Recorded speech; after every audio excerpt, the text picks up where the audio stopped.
నమస్కారం. ప్రగతి ఛానల్ ప్రేక్షకులకు స్వాగతం. ఈరోజు మన కొండపల్లి బొమ్మల గురించి తెలుసుకుందాం. కొండపల్లి బొమ్మలు అద్భుత కళాఖండాలు. చిన్న పల్లెటూరు నుంచి ప్రపంచంలో ప్రతి ఇంట గృహాలంకరణగా మంచి బహుమతిగా కొండపల్లి కళాఖండాలు ఆదరణ పొందుతున్నాయి.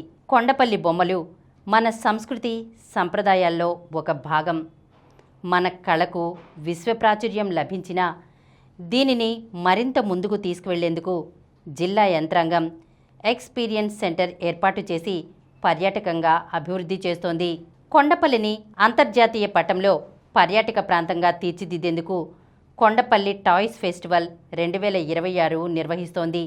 ఈ రోజు నుంచి 3 రోజుల పాటు కొండపల్లి టాయ్స్ ఫెస్టివల్ పర్యాటకులకు కనువిందు చేస్తుంది. కంటితో పాటు మనసుకు ఆహ్లాదం కలిగించే సౌందర్యం కొండపల్లి బొమ్మల సొంతం. చెక్క, ప్రకృతి సిద్ధమైన రంగులు, సాటిలేని సృజనాత్మకతే వాటి ముడిసరుకు. సహజత్వానికి అవి ప్రతీక. తెలుగు సంస్కృతికి నిలువుటద్దం అవి. హస్తకళా రంగంలో తలమానికం. 4 శతాబ్దాల చరిత్ర కలిగిన కొండపల్లి బొమ్మ నానాటికి వన్నెలద్దుకుంటూనే ఉంది. కొండపల్లి బొమ్మంటే అదో దర్పం, దర్జా, హుందాతనం, మణిహారం. దేశ విదేశాల్లో ఎంతో ప్రాచుర్యం పొందిన కొండపల్లి బొమ్మలు ఆంధ్రప్రదేశ్ ఖ్యాతిని ఖండాంతరం చేశాయి. ఆంధ్రప్రదేశ్ కీర్తి కిరాటంలో కలికితురాయి వంటివి కొండపల్లి బొమ్మలు. ఎన్టీఆర్ జిల్లాలో విజయవాడ నగరానికి 17 కిలోమీటర్ల దూరంలో ఉంది కొండపల్లి. కొండపల్లి బొమ్మలు అమలాపురం నుంచి అమెరికా వరకు అనేక చోట్లకు ఎగుమతి అవుతున్నాయి. బర్మా నుంచి కొండపల్లి వచ్చిన ఆర్యక్షత్రియులు కొండపల్లి రిజర్వ్ ఫారెస్ట్లోని తెల్లపొనికి చెట్టు చెక్కతో కొండపల్లి బొమ్మలను తయారు చేస్తున్నారు. వారి చేతుల్లో తయారయ్యే కొండపల్లి బొమ్మలు జీవం ఉట్టిపడేలా ఉంటాయి.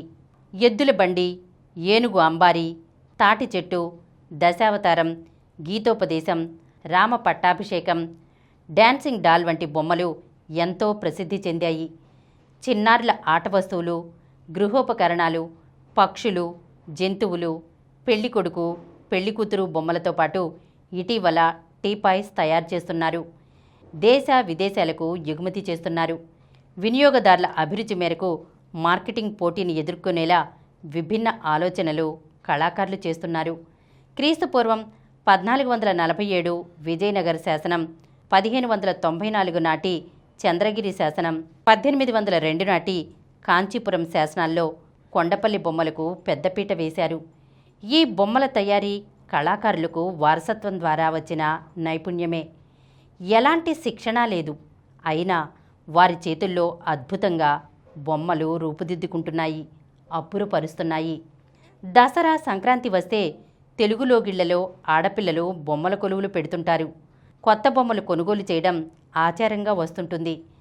ఇతర ప్రాంతాల బొమ్మలకు ఏ మాత్రం తీసిపోని విధంగా ఉండే కొండపల్లి బొమ్మలను బొమ్మల కొలువుల్లో ఎక్కువగా పెడుతుంటారు.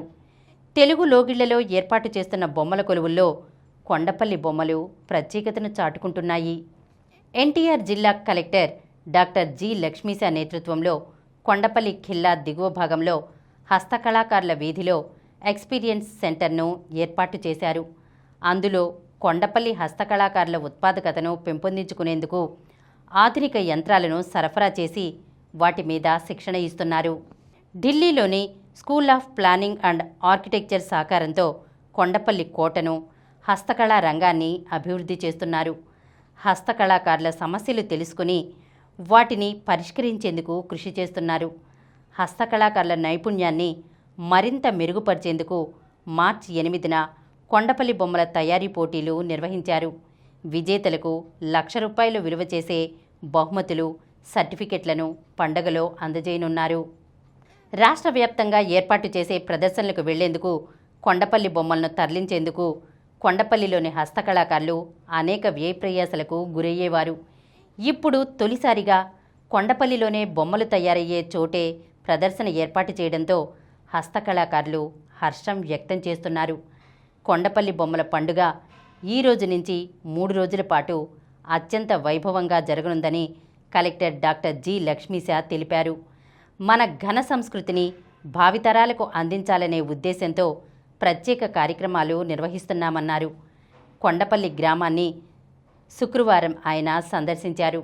ఈ సందర్భంగా కలెక్టర్ మాట్లాడుతూ మొదటి రోజు ఉదయం చేతివృత్తుల మూలాలు, బొమ్మలు, 4 శతాబ్ద చరిత్రపై చర్చ, లైవ్లో బొమ్మలు చెక్కే ప్రదర్శన, రంగోలీ పోటీలు, గ్రామ వీధుల సుందరీకరణ, సాంస్కృతిక కార్యక్రమాలు, కవి సమ్మేళనం, కీలుబొమ్మలు, తోలుబొమ్మల ప్రదర్శన ఉంటుందని వివరించారు. రెండో రోజు ఆదివారం ఉదయం 10 గంటలకు బొమ్మల దర్బార్, బొమ్మల ప్రదర్శన, బొమ్మల కొలువు ఉంటాయన్నారు.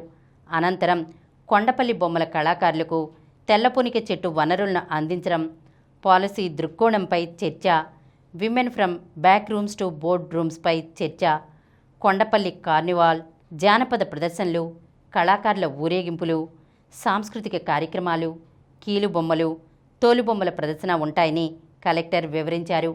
మూడో రోజు ఈ నెల 20వ తేదీ ఉదయం 11 గంటలకు మార్కెటింగ్, వ్యాపార అవకాశాలపై చర్చ ఉంటుందని తెలిపారు. మధ్యాహ్నం 3 గంటల 30 నిమిషాలకు ఆట విడుపుగా rope pulling, musical chairs, lemon spoon, పిల్లల fashion show, power women of Kondapalli, పిండి వంటల ప్రదర్శన, సాంస్కృతిక ప్రదర్శనలు ఉంటాయన్నారు. విజేతలకు బహుమతుల ప్రదానంతో ముగింపు వేడుక ఉంటుందని కలెక్టర్ లక్ష్మీశా వివరించారు. రాష్ట్ర పర్యాటక శాఖ మంత్రి కందుల దుర్గేష్, విజయవాడ ఎంపీ కేశినేని శివనాథ్, ఎమ్మెల్యే వసంత వెంకటకృష్ణ ప్రసాద్ పాల్గొంటారన్నారు. ఈరోజు మనం నేటి నుండి 3 రోజుల పాటు జరగనున్న కనువిందు చేసే కొండపల్లి టాయ్ ఫెస్టివల్ 2026 గురించి తెలుసుకున్నాం కదా. మరొక అంశంతో మళ్ళీ కలుద్దాం. ఈ కార్యక్రమం మీకు ఎంతో నచ్చింది కదా. ఇటువంటి మరిన్ని వీడియోల కోసం అనతి కాలంలోనే 21 కోట్ల వ్యూస్ సాధించిన సమరం ఛానల్ సమర్పించు సమరం ప్రగతి ఛానల్కు సబ్స్క్రైబ్ చేయండి, లైక్ చేయండి, మీ ఫ్రెండ్స్కి షేర్ చేయండి. అలాగే ప్రక్కనున్న గంట సింబల్ని ప్రెస్ చేయడం మర్చిపోకండి.